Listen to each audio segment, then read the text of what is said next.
All right, joining me now is Jason Pack, a retired FBI Supervisory Special Agent. Jason, we appreciate you being here with us this morning. As someone who has spent over 2 decades in the FBI, what would you say is the number one thing the investigation is focused on right now? Good morning, Rahel. I think the number one thing the investigation is focusing on is making sure there's nobody else complicit in this conspiracy. So while the public looking or public facing portion of this investigation is just getting underway with that incident concluding yesterday, the FBI is going to be teaming up with the Colorado authorities there to kind of retrace what happened. Where did they buy the components for the Molotov cocktails? How did the makeshift flamethrower get built, and just reverse engineering all of this. I'm certain that they'll have their lab folks from Quantico, the explosives unit, come assist the evidence response team and the Colorado authorities there. So it's been kind of a long night for them while you've been sleeping and America's been sleeping. Investigators overnight are still putting together some digital footprint of social media acquaintances, and in the real world also physical acquaintances. So there's been a lot of work going on since this incident. And that the suspects reportedly used this makeshift flamethrower. What does that say to you in terms of the level of premeditation here? It seems like you have to plan that a little bit. You don't just get a flamethrower anywhere. You have to think about how to make one. It's not like it's you're driving by and you decide to do it. It seems like there's a little bit of premeditation there. And that's something that while we have the forensic investigation going on at the scene with them clearing every package down there where at the park where the demonstration was happening, there's also a group of agents and analysts looking at his life, his travels, his interactions with people. So there's a two-pronged investigation going on right now. And I wouldn't be surprised to see federal charges in the next 2 or 3 days. The FBI out early talking about how they're investigating this as an act of terrorism early on. So now they're looking for the evidence to be able to prove that in the intent of what's been said in the public reporting, and also what they find through interviews with witnesses.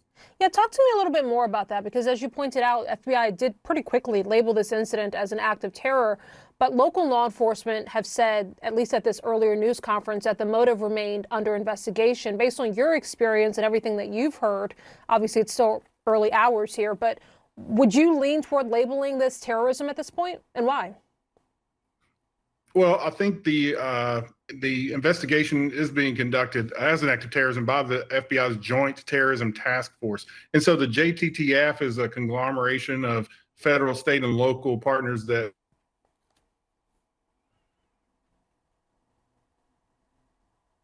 they have an investigative hypothesis which appears to be terrorism based on initial witness statements.